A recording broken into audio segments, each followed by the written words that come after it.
Je m'appelle Agnioche. Je suis un petit âne. Et aujourd'hui, j'aimerais te raconter une histoire sur Jésus. Le connais-tu? Et si je te montre ce signe ici? Est-ce que ça te rafraîchit la mémoire? Eh bien, l'histoire que j'ai à te raconter s'est passée peu de temps avant que Jésus ne soit mis sur une croix. Avant qu'il ne soit ressuscité. Oui. Dans ce temps-là, j'étais un petit âne et j'habitais un joli petit village qui s'appelle Béthanie, pas très loin de Jérusalem. Un beau jour de printemps, comme aujourd'hui, j'étais attachée près de la porte de mon maître, à l'entrée du village. Et voilà que deux messieurs s'approchent et commencent à me détacher. Oh, oui! Mon maître sort de la maison et crie d'un ton furieux. « Mais qu'est-ce que vous faites là? Laissez mon âne !» Les messieurs répondent. « C'est le Seigneur qui en a besoin de ton petit âne. »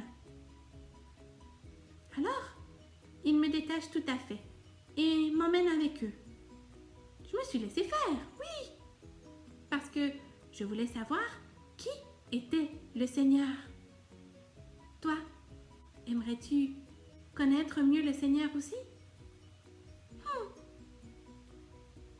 Alors on s'est mis en chemin et mon maître nous suivait, mais il s'était calmé. Et voilà que nous arrivons près d'un groupe de personnes. Nous nous arrêtons vers un homme qui lui était assis un peu à l'écart. « Tiens Jésus, regarde le joli petit âne que nous t'avons trouvé. C'est moi qui est joli. » Celui qui s'appelle Jésus se lève alors. Il me regarde et il me donne un baiser sur le museau. Je me sentais tout chose, vous comprenez? Mon cœur s'est mis à battre. Il avait envie de galoper et j'avais envie de me mettre en chemin dans la joie.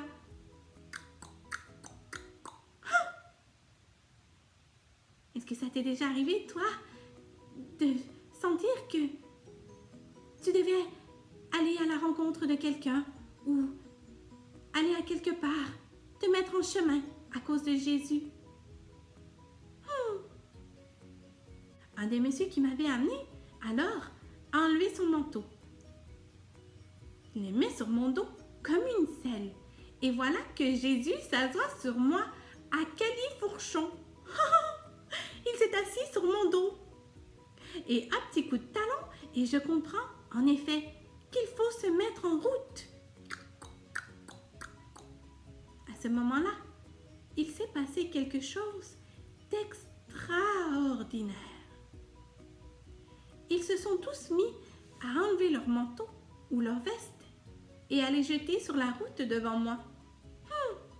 Ça faisait comme un beau tapis de toutes les couleurs, comme un arc-en-ciel doux sur mes petits sabots. Même mon maître avait jeté sa belle tunique par terre. Elle était toute neuve. D'autres allaient couper des branches fleuries, des rameaux, et ils les agitaient en criant et en chantant. Hosanna au plus haut des cieux. Hosanna. Oh, oh. Bon, d'accord. Ils chantaient peut-être mieux que moi. C'était un chant mélodieux. Ils étaient tous en harmonie. Mais à un moment, nous sommes passés près d'un petit groupe de gens. Et eux, ils avaient l'air furieux. Oui, l'un d'eux a dit à Jésus, « Empêche tes amis de chanter Hosanna. C'est un chant pour Dieu, pas pour toi. » Mais Jésus leur répondit, « S'ils se taisent, ce sont les pierres du chemin qui vont se mettre à chanter. » Des pierres qui chantent. C'est comme si tout autour de nous voulait chanter Hosanna. Les pierres, les oiseaux, le ciel, les plantes, les gens. Oui. Nous avons continué à marcher. et nous sommes allés jusqu'au temple de Jérusalem. Nous avons parcouru les rues immenses qui mènent au temple. Mais Jésus, il ne disait plus rien. À quoi pouvait-il penser? Plus personne ne chantait. Quand nous passions avec Jésus, au milieu de la foule des gens, il nous regardait en silence. Certains disaient tout bas, « Mais que vient donc faire Jésus à Jérusalem ?» Le soir, quand nous sommes revenus à la maison, j'étais très fatiguée. Très fatiguée.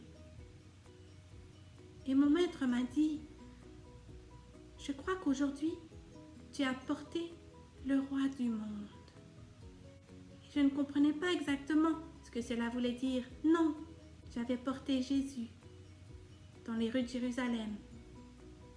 J'avais vu toutes les couleurs tapisser le chemin devant lui.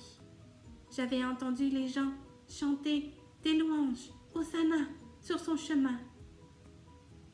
Mais j'avais aussi entendu ceux qui étaient mécontents de sa présence.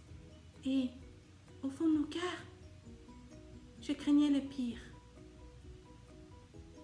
Car je savais qu'il y avait quelque chose de spécial. Durant cette semaine sainte, tu pourras découvrir le destin fantastique de Jésus jusqu'à Pâques. Reconnaître qu'il est toujours parmi nous et que toi aussi, tu peux porter Jésus en toi.